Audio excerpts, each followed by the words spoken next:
ComicPop. I'm here at the IDW booth right now. I'm talking with Patrick Horvath and Rodney Barnes. It's spooky season, and I'm actually at the IDW dark side of the booth. So it's very apropos. But I'm really excited to talk to you guys about your spooky offerings in comics. Patrick, you're working, of course, on the sequel to Beneath the Trees That Nobody Sees. Yeah. Rodney, you're working on 30 Days a Night. Yes, right here. Tell us a little bit about what you guys love about the spooky times of the year.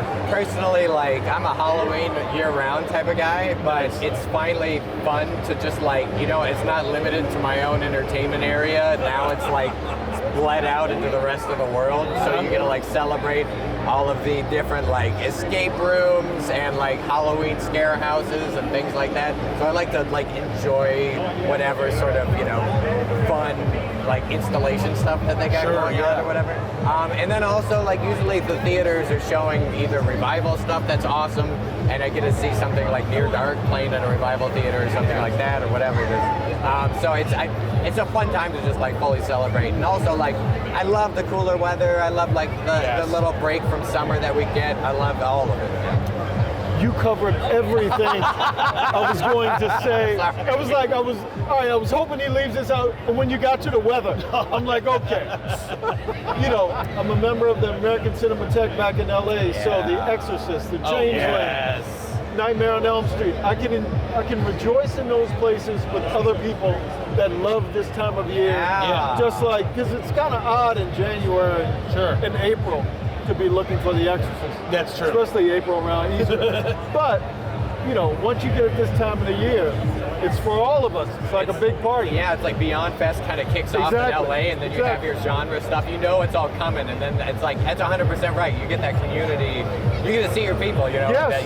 And when you get Halloween Horror Nights and like everything is becoming bigger and bigger. Like Halloween is damn near Christmas at this point. That's true.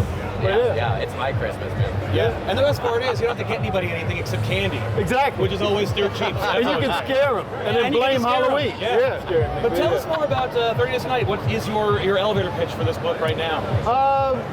There's a character outside of Alaska that has no idea what he's about to enter into. And I felt like that would be representative of the audience in this story. They know what 30 Days of Night is, but they know that story. This is a different story. We're revisiting a couple of old characters and just building out from there.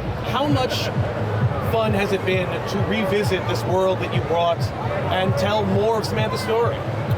It's a real treat because one, I hadn't anticipated it at the start of this whole thing, but like diving into it now, it's been a super treat to deal with the ramifications of what happened in the first book and to see like how that like trauma has impacted the characters like 8 years later, and like how characters have been twisted by it, you know, how Samantha's evolved, like her, you know, how like her practice has evolved, how she sees herself in the world now. She feels it's changing, and we see that it's changing. That's been like a really fun treat to sink my teeth into. What are your horror influences that bring everything that is spooky in your comics work to life?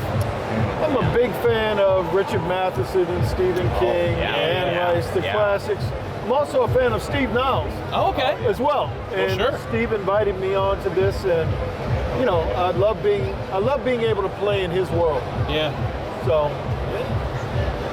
I feel like, I was a huge fan of just horror films before I even considered myself a horror fan. And I got into them like, you know, probably younger than, usually a lot of the horror fans that I know, we got into it younger than we probably should have. And at the same time, and at the same time, I'm always like floored by all the new stuff that comes out. But I'm like an Evil Dead 2 kid. Like when Evil Dead 2 came out, it was relatively new and it blew my mind. And so it's, a lot like when Critters came out, I saw Critters, I judge a lot of my films that I see as was it better than Critters or worse than Critters? It's just like a great baseline of just like the solid, you know, pretty low budget, but solid little genre film.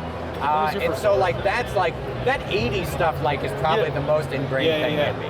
For me, I'm older, so probably the 70s. Similar, but Exorcist, Rosemary's Baby, Yeah. that That stuff. was at a great time for cerebral. Dawn of the Dawn of the Really, Dead, yeah, the Dawn of original, the Dead, all of those guys, the Wes Cravens and the George Romeros and John Carpenter, that was their time. Yeah, yeah. And it became my time too. That's right. Yeah. Now, the most important question, obviously, is best Halloween candy. Oh my God. Don't say candy corn. No, obviously. Candy corn isn't candy. I like Reese cups. Yeah. I like the little Reese cups and M&Ms in the bag. I'm like a pumpkin I'm good. Reese's enthusiast as Oh, well. I well, like there the you go. pumpkin Reese's. That's fair. Yeah. Yes. What a ride it's been. Yeah, Thank you so yes. much for chatting with me, and check them out over at IDW. So long, everybody.